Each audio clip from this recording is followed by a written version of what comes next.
Hi, this is Kurt with Axtreme-Guitar, and for this guitar lesson I'm going to be going over a very common chord progression. Stay tuned.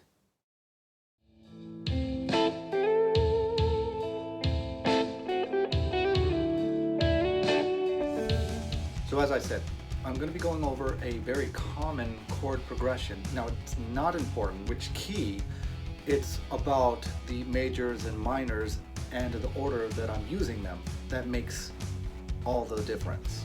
So in this lesson, we're going to be working in a slightly weird key for guitarists anyway. For pianos, it's very normal. But for a guitarist, it's weird because we're working in the key of D sharp. So let's get tuned up and get going.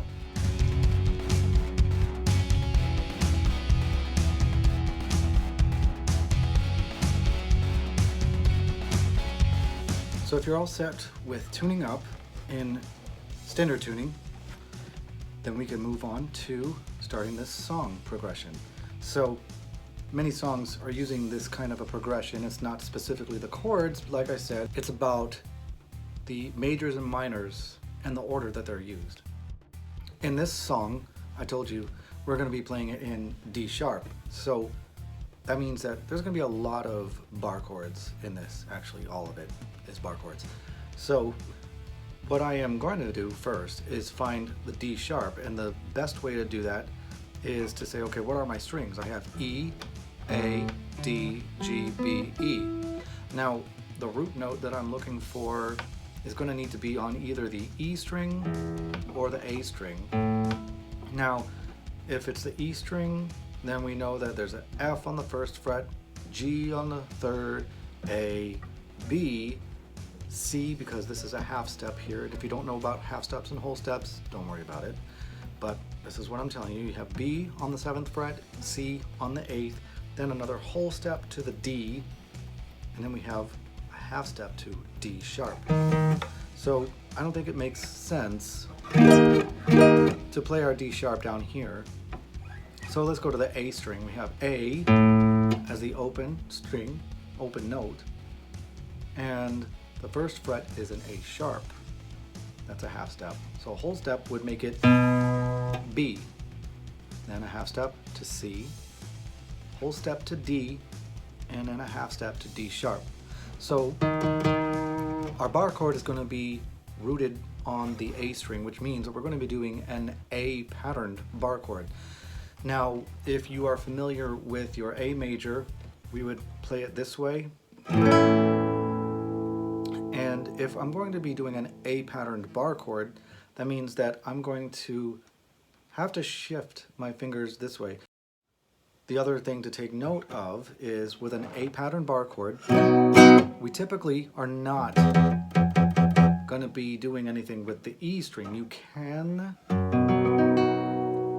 fret that note, it does sound okay, but we don't want confusion on what the root note is. We want a bass, a strong bass of the root note that we're playing with.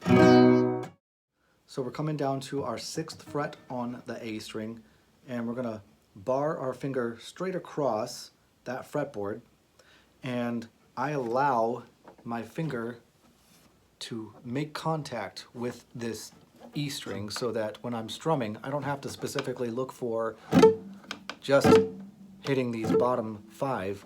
I can just hit all of them and get a muted or dead note on this E string while still getting the rest of the 5 strings.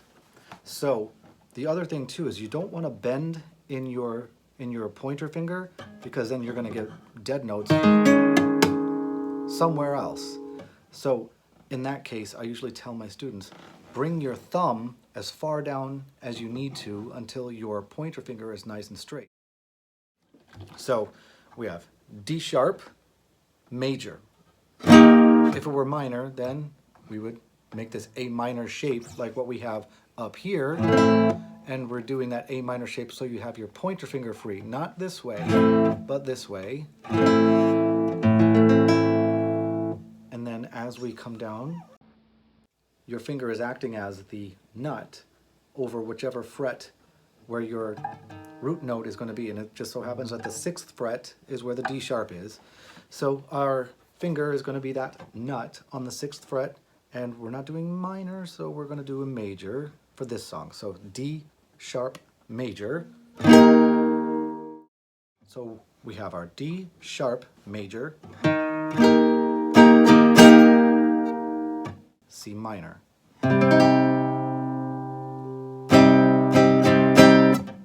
So the C minor, just like the D sharp, is an A patterned bar chord, but it's minor this time. So like I said before, you're taking that A minor shape and you're going to move it down until you've reached a point that your pointer finger can go across where the root note is for C on the A string.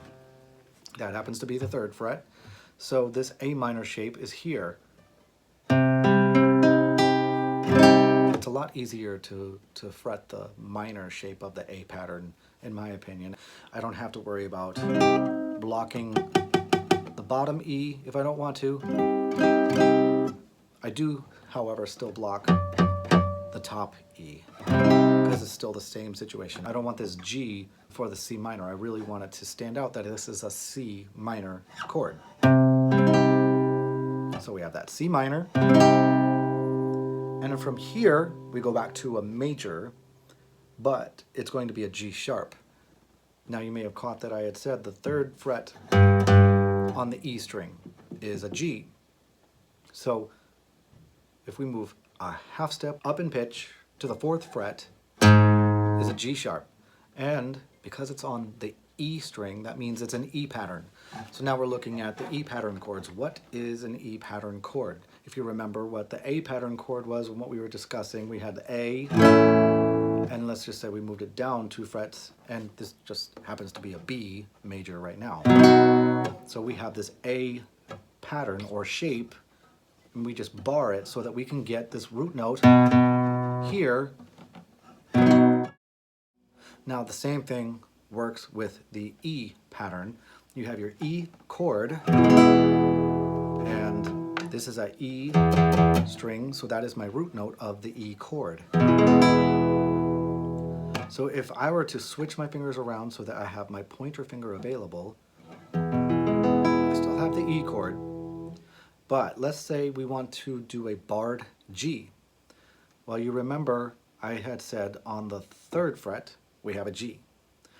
And because the root note for G, this G, is on the E string, let's take this E chord. If we move it up 1, then we bar it, we're getting closer to the G. So this is an F here on this E string 1st fret. Up 1 more, it's an F sharp, and then up 1 more is a G. So now we have the G because we're playing this E pattern, but we're barring the entire 3rd fret.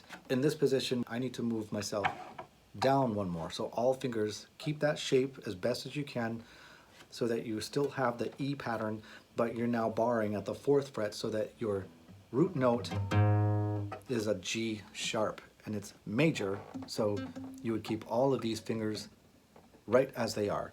So you have, and then the last chord in this progression is an A sharp major. So if this is G sharp on the E string, that means that the next step we're going to take is going to still be on the E string. We can keep everything the same as far as the pattern, this E shape. All I'm going to do is shift it down 1 to A, down another to A sharp, and we have A sharp major. So let's recap. Now we have D sharp on the 6th fret,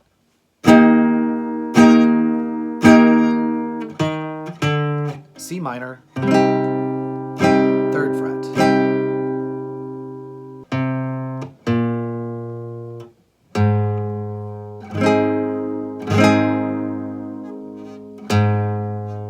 G sharp, and then we're going to the A sharp.